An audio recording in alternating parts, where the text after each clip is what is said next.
Next tonight, a South London community were left devastated when more than 100 trees were illegally cut down last year.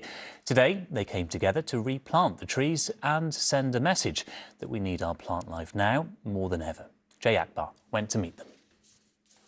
Today was about renewals. They weren't just planting trees here in Bromley, they were burying some dark local memories. On private land, 131 protected trees were illegally felled last summer.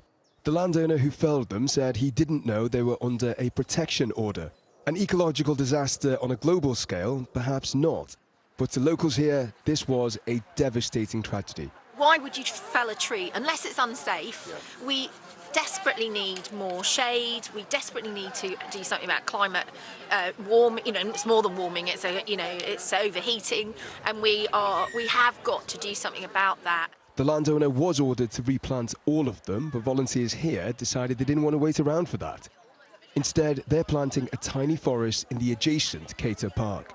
I'd like to be planting trees, particularly because there were trees cut down in the space just across the road.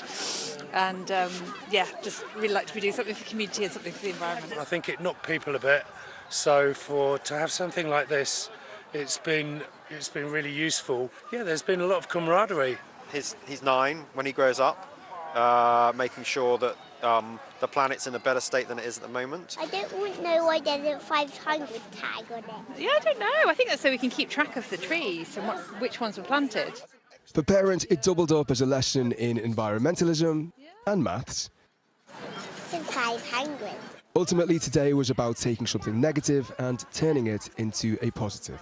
Nature connectedness is so important.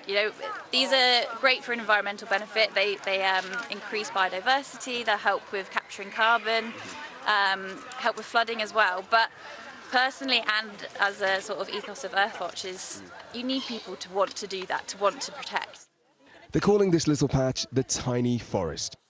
The community spirit here is anything but. Jay Akbar, ITV News.